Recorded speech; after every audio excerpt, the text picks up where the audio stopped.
안녕하십니까, 정도원입니다. 인생은 나그네 길 어디서 왔다가 어디로 가는가 라는 노래가 있는데요.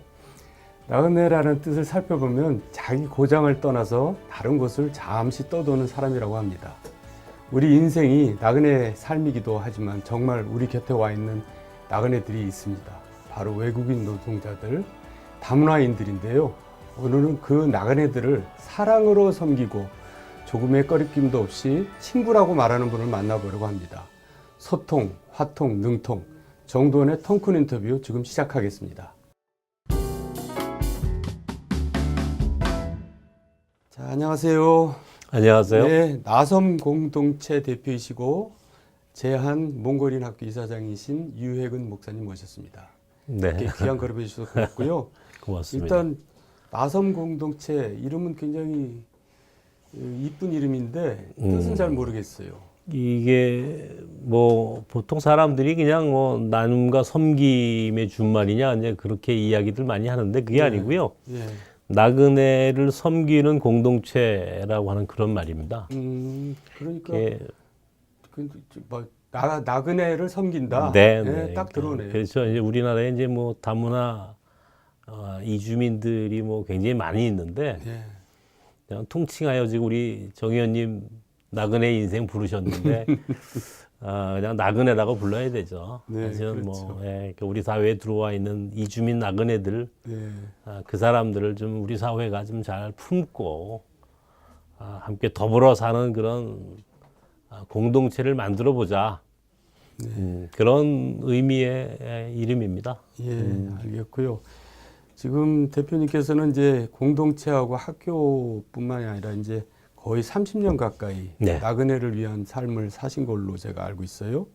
그러니까 이제 쉽게 말해서 다문화 관련 일을 이제 한 30년 가까이 하셨는데 이제 구체적으로 어떤 일을 하셨는지 물론 이제 앞으로 이제 계속 얘기를 네. 펼쳐나가시겠지만은 일단 대략적인 소개를 좀 해주시죠. 저는 이제 90년대 초에 우리나라에서 처음으로 제가 이제 92년도에 구로공단에 들어가서 이주민들 이제 지금은 이제 우리가 외국인 노동자라고 부르는데 저는 이제 그 노동자라는 말 뒤에 있는 것도 좀 적절치 않다고 봐요. 네.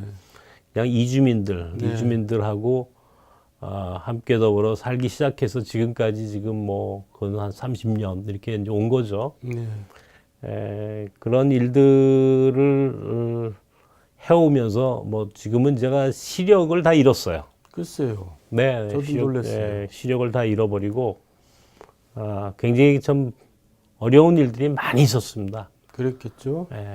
지금 거의 이제 그렇게 하다가 지금은 광진구 광장동에 이제 몽골 아이들과 함께 더불어 몽골 학교를 운영하고 있고 네. 최근에는 저희가 서울시 교육청으로부터 다문화 위탁형 대안학교를 이제 위탁을 하나 받았어요. 그래서 이제 아시아 청소년 학교를 네. 저희가 이제 새롭게 개교를 또 하게 되어 있고 우리 안에는 이제 6개 국가의 이제 공동체가 있습니다. 몽골, 또 인도, 이란, 중국, 필리핀, 베트남. 그래서 6개의 이주민 공동체가 있어서 자기들끼리 모임을 갖고 또 그 안에서 많은 프로그램을 또 하고 있고요. 예. 뭐 그것 외에도 이주민과 관계된 것이라면 뭐 다 함께하는 그런 아주 정말 그 토탈 서비스 해주는 공동체입니다. 뭐 이거 구체적인 얘기는 또 이제 차차 하기로 하고요. 네. 대표님께서 이제 그 많은 일을 어렵게 하시면서 이제 보람도 느끼셨을 텐데 그거를 이제 외국 또 다른 분들이 인정을 해주신 것 같아요. 그래서 큰 상을 받으셨다는데 어떤 상을 받으셨죠? 한번 소개해 주시죠. 아이고 뭐 별건 아니고요. 네. 제가 이제 이런 일을 오래 하다 보니까 태평양 그 법무법인인가요? 그렇죠. 이제 동천이라고 하는 이제 그 공익인권재단이 있는데 네. 공익재단에서 이제 공익인권상을 제정을 하고 아마 개인으로서는 제가 아마 처음 받았다고 그래요. 2013년도에. 단체가 쭉 받아오다가. 네. 단체만 이제 계속해서 이제 우리 사회의 약자들을 돕는 그런 단체나 개인들을 이제 선발해서 상을 주는 그런 상인데 어떻게 그 해에 제가 개인으로는 처음으로 그 상을 수상을 했어요. 그래서 참 영광스럽죠. 한 일은 별거 없는데 아주 감사하게 제가 그 상을 별거 없는 게 수상했어요. 아니던데요. 제가 그래도 대략적으로 한번 사전에 봤는데. 근데 미리 말씀을 해주셨는데 네. 이제 원래 시력을 잃은 건 아니잖아요. 그렇죠. 도중에 저는 이제 건강했었어요. 저는 네. 이제 군에서 저는 이제 군종장교를 아십니까? 예, 네. 저는 이제 군에서 그렇죠. 군종장교 생활도 했고, 군목. 예, 군목 생활도 했고, 그 건강하게 이제 그렇게 정상적인 사람이었어요. 근데 이제 92년도, 93년도, 94년도에 제가 이제 구로공단에 있었는데 네.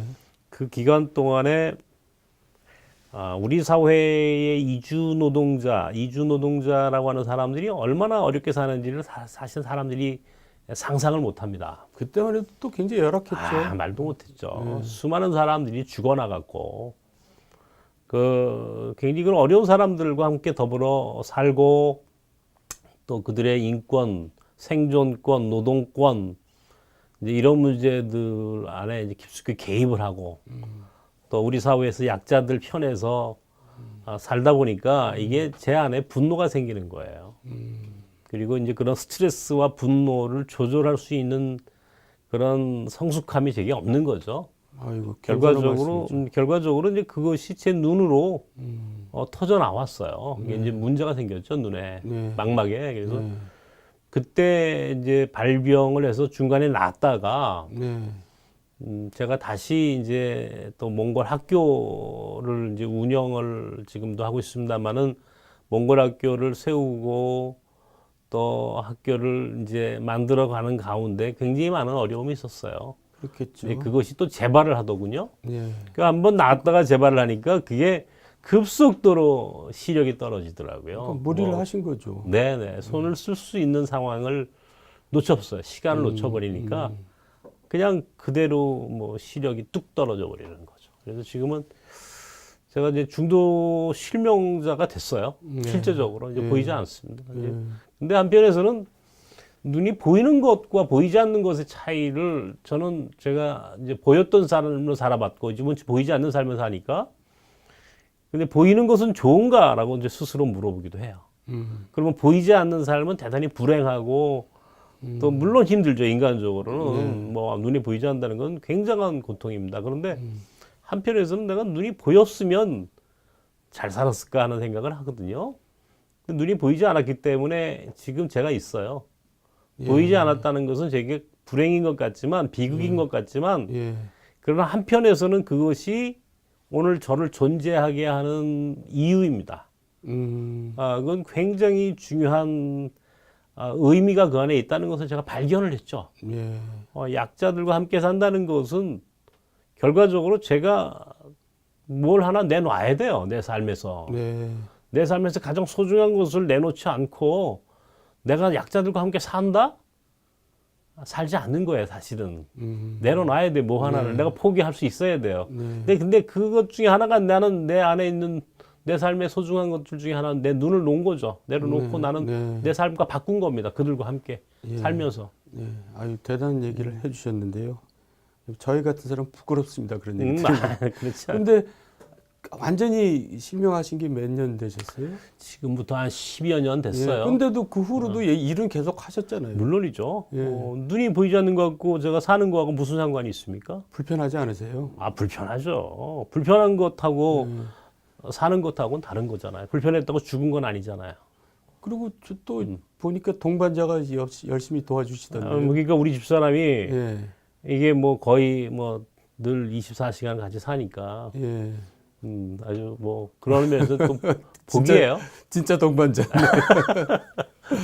저도 동반자라고 있습니다만 뭐 하루에 한 시간도 제대로 볼까 말까 하는데 그것도 참 복이라고 말씀하시니까 부럽네요. 어쨌든 그 아까 이제 저희가 처음 나섬 공동체 얘기를 했고 네. 제한 몽골인 학교 얘기했는데 나섬 공동체가 어떤 일을 하는 건지 좀 구체적으로 듣고 그러니까 싶어요. 나섬 공동체 안에 이제 외국인들, 이주민들을 돕는 이제 많은 사역들이 있어요. 아까 얘기했던 6개 국가의 이제 네. 그 공동체 모임이 있고 예.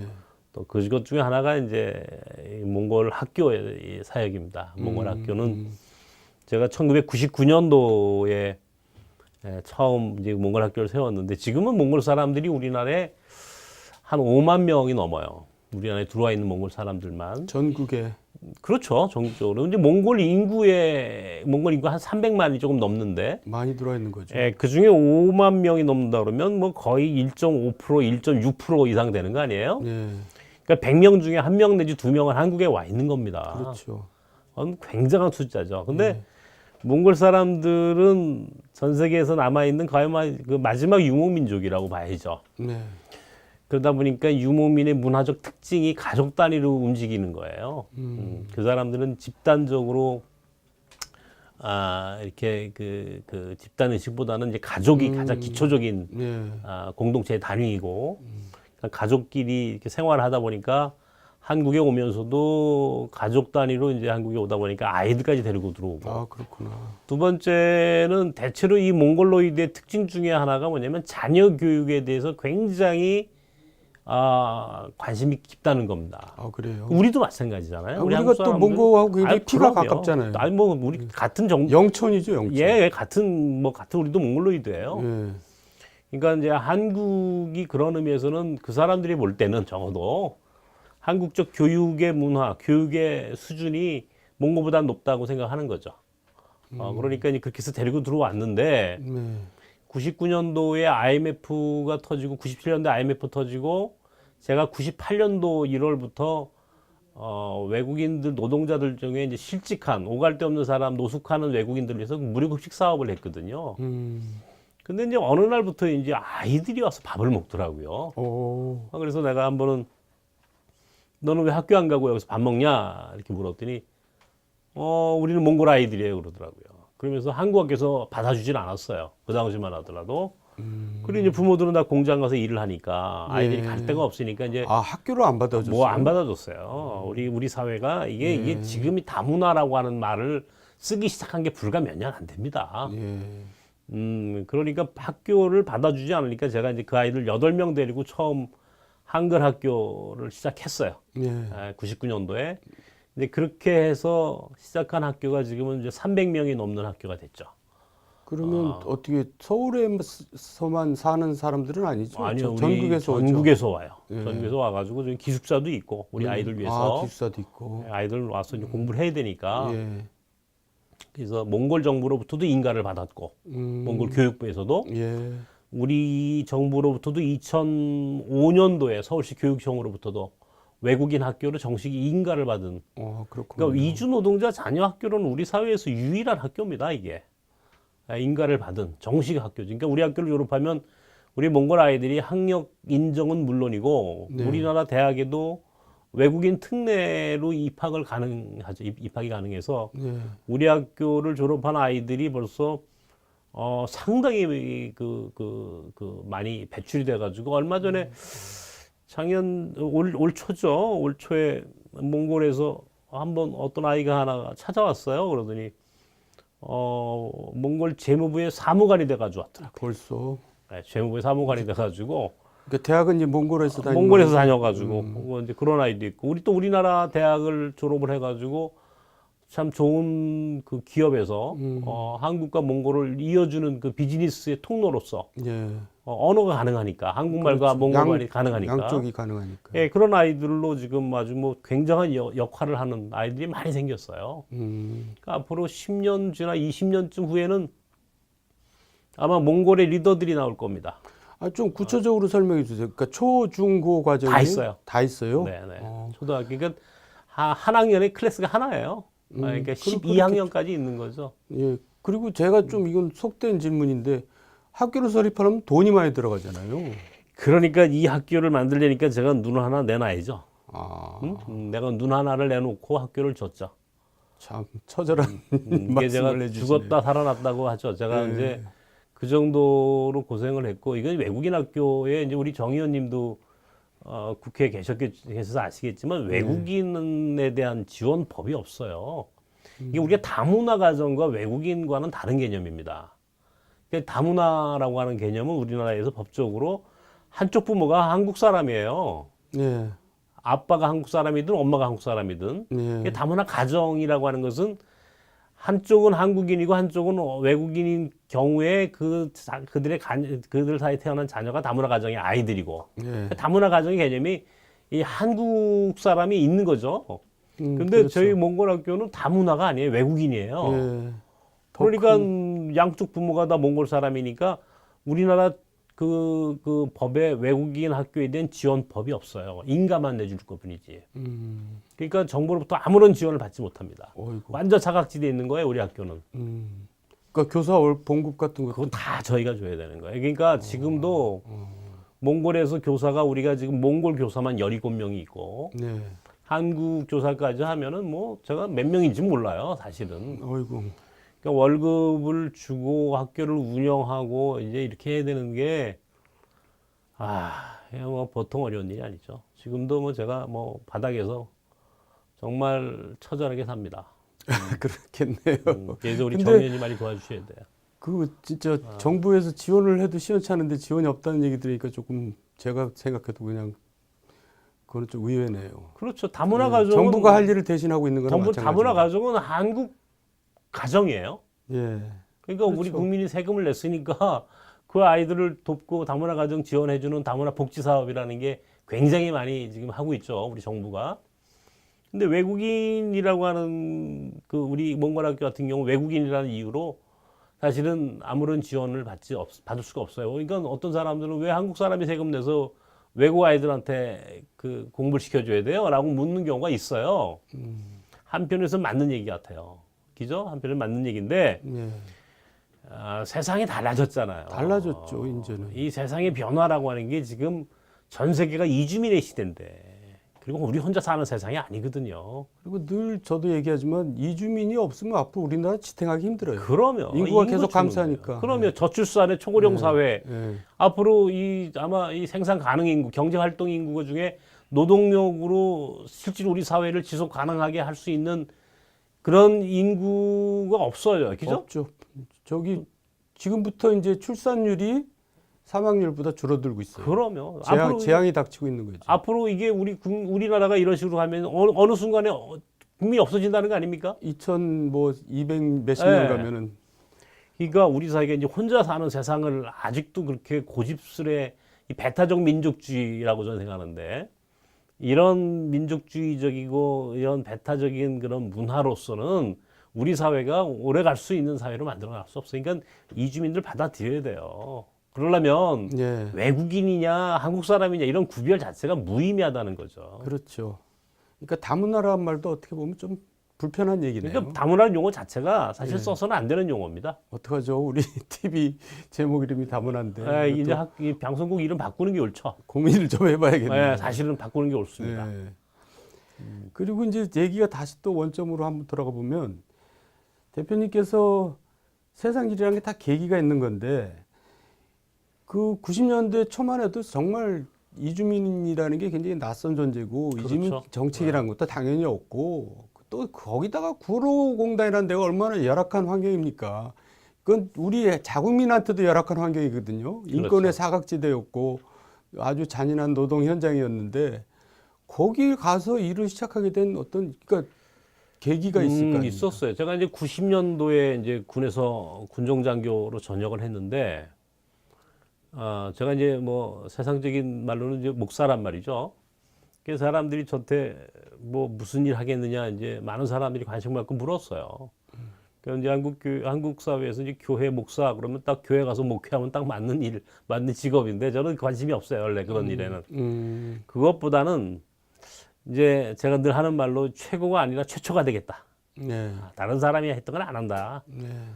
좀 창조적이고 이런 말이 있습니다. 몽골에 가면은 이 울란바토르 외곽에 이 도뉴쿠크라고 하는 이제 몽골족 이전의 유목민이 돌골족인데 그런가요? 돌골족의 장군이었던 도뉴쿠크의 비석이 있어요. 비문이 하나 있는데 거기에는 성을 쌓는 자는 망한다. 아, 그게 거기서 나오는구나. 그러나 길을 내는 자는 흥한다. 이런 말이 이제 거기에 있습니다. 그게 유목민의 아주 굉장히 중요한 이 가치관이죠. 네. 이제 성을 쌓지 말고 길을 만들어라. 이게 우리가 흔히 요즘 뭐 디지털 노마드니 뭐 문화 유목민이니 뭐 그런 말 많이 쓰지 않습니까? 디지털 노마드. 예, 그렇죠. 디지털 노마드 뭐 이런 말 많이 쓰는데 사실은 이제 바로 노마드란 말이 이제 유목민이라는 뜻이죠. 예. 길을 만드는 사람들이라는 뜻이에요. 근데 저 스스로가 일찍이 제가 그런 일에 관심이 있었어요. 다른 사람들을 누르고 경쟁을 해가지고 뭐 1등을 하는 삶이 아니라 새로운 미지의 세계를 개척하고 도전하고 예. 다른 사람이 하지 않았던 일. 그러니까 최고가 아니라 최초가 되겠다. 그렇죠. 이게 제가 첫 번째 갖는 가치관이었고 두 번째는 제가 명색인 목사인데 이게 내가 믿는 신이 내게 하나의 어떤 사명을 주셨다면 내가 세상에서 잘 먹고 잘 사는 흔히 말하는 뭐 그냥 그렇게 그 귀족적인 목회자의 삶이 아니라 그래도 약자들을 위한 우리 사회에 가장 소외당한 사람들을 위한 이 그 작은 자들을 위한 삶을 한번 살아보는 게 어떻겠나라고 하는 게 늘 제게는 관심이었고 고민이었어요. 원래 나그네와 과부와 아이들 그렇죠. 돌보라 그랬잖아요. 그렇죠. 이제 성경에도 과부와 고아와 나그네에 대한 특별한 배려와 관심이 곳곳에 쓰여져 있거든요. 그 제가 믿는 기독교라고 하는 종교가 가지고 있는 그것이 본디 과부와 고아와 나그네라고 하는 약자들에 대한 관심으로부터 결코 그 나뉘어질 수 없는 종교이지 않습니까? 그렇죠. 예수께서 이 땅에 오셔서 사시면서 3년 동안 사시면서 만난 사람들이 전부 다 민중이란 말이에요. 네. 가난하고 힘없는 사람들이었지. 거기 어디에 부자들이 있고 거기 귀족들이 있었습니까? 없었어요. 모두가 다 갈릴리 어부였고 갈릴리 아주 나사렛에 힘없는 사람들이었단 말이죠. 네. 병자들 뭐. 그러니까 내게 그게 결국 내가 믿는 신앙 고백이고 내가 믿는 종교인데 내가 무슨 목사가 그런 일에 의해 그런 일을 위해서 부르심 받았다고 고백하고 시작하는 인생이 그건 아니다 싶어서 이제 뭐 약자들을 위한 삶을 살기로 하고 이제 늘 마음속에 이제 그렇게 생각을 하고 있다가 사실 제가 이제 그러다 보니까 할 일이 없더라고요. 세상에 최초가 어디 있습니까? 그 다음에 약자들을 위해서 한다는 게 말처럼 간단치 않아요. 굉장히 어려운 결단이 있어야 되고. 근데 결국 이제 나는 이제 그거하고 관계없는 삶을 살아야 되겠구나 하고 이제 제가 미국에 이제 유학을 떠나게 됐어요. 이제 미국에 이제 유학을 가겠다 생각을 하고 이제 입학 허가서도 받고 이제 그렇게 되는 이제 떠나기 직전에 어떻게 뜻하지 않게 이제 이제 제가 속한 교단에 어떤 큰 교회에서 이제 저를 한번 만나자, 그 담임 목사님 만나자 해서 이제 갔더니 그 양반이 하시는 말씀이 이제 우리 사회에 이주민들이 들어오기 시작한다. 네. 외국인 노동자들이라는 사람들이 들어오는데 그 사람들을 도울 사람을 지금 수송하고 찾고 있었다 이런 얘기예요. 근데 마침 어디선가 이 군목을 전역했고 지금 미국에 유학을 가려고 하는 젊은 목사가 하나 있는데 그 친구라면 이걸 잘할 수 있겠다. 그 얘기를 들으셨대요. 그러면서 저보고 미국 가지 말고 구로공단이라는 데를 가보라는 겁니다. 근데 이게 사실 인간적으로 볼 때는 이게 맞지 않는 얘기죠. 정반대의 길인데. 근데 이게 제게는 이게 막 하늘의 울림처럼 들리는 겁니다. 이게 나를 지금 부르시는 소리로구나. 예. 생각이 딱 들어서 예. 그가 그 자리에서 순종을 하겠습니다. 그랬어요. 보통 뭐 교회 다니는 사람들이 뭐 기도해보고 하겠습니다. 이런 얘기하는데 그 세상에 기도해보고 할 일이 있고 기도하지 않아도 될 일이 있거든요. 기도하지 않아도 될 일이지 그게 왜 기도할 일입니까? 이미 그거는 제 마음속에서 이미 그거는 뭐 내 운명이다 하는 생각이 들더라고요. 그래서 제가 저희 집 사람하고 이제 상의도 하지 않고 미국에 입학 허가서를 찢어버리고 그 길로 구로공단을 들어간 거예요. 어? 그때 결혼도 하셨구만요. 아, 물론이죠. 저희 집 사람은 이제 중학교 교사를 했는데 중학교 교사도 이제 사임을 하고 미국에 유학을 간다고 이제 했으니까 결국 아이 둘을 이제 저도 그때는 아이 둘을 낳고 이제 한 가장인데 무책임한 거죠. 집에서는 반대 안 했어요. 아, 왜 반대를 안 했겠습니까? 이제 반대를 하고 싶었겠지만 제 결심이 워낙 강하니까. 예. 결과적으로 그것이 제 삶을 오늘 여기까지 오게 한 시작이었지만 또 그 일로 인해서 나는 많은 고통을 또 경험을 했어요. 안 보이게 됐고. 아니 근데 이제 고통이 뭐 계속된 일이었지만은 특히 이제 아까도 나온 얘기 중에 처음 그 열악한 구로공단에서 또 그 초창기에 있을 때 이제 여러 가지 참 별의별 일이 다 있었을 텐데 저희는 이제 에피소드를 좀 하나 듣고 싶은데 뭐 그런 기억나는 게 있어요? 그게 이제 그 당시에 우리나라의 외국인들의 생활 조건이 이게 노동 조건이라는 게 이게 그참 말도 다 할 수 없었어요. 그러니까 임금 체불은 약 90%가 임금 체불의 경험이 있었고 지금 또 이주민들 얘기예요? 그렇죠. 예. 산재, 그러니까 이 산업재해를 당해도 보상을 받지 못했어요. 아 적용이 안 돼요? 아, 그럼요. 이제 5인 미만 사업장에서 일하는 사람들이 많았잖아요. 예. 그러니까 노동법의 5인 미만 사업장이라는 게 이게 산재 보상의 조건하고는 좀 거리가 있지 않습니까? 그렇죠. 그러니까 기업주가 산재 보상 보험을 안 들었으니까 당연히. 그러니까 산재 보험도 안 되죠. 인권은 뭐 이거 말할 것도 없는 거죠. 요즘 인권 문제가 요즘 대단히 그 우리 사회를 심각하게 지금 만들고 있습니다만은 그 당시에 인권이라는 거는 이건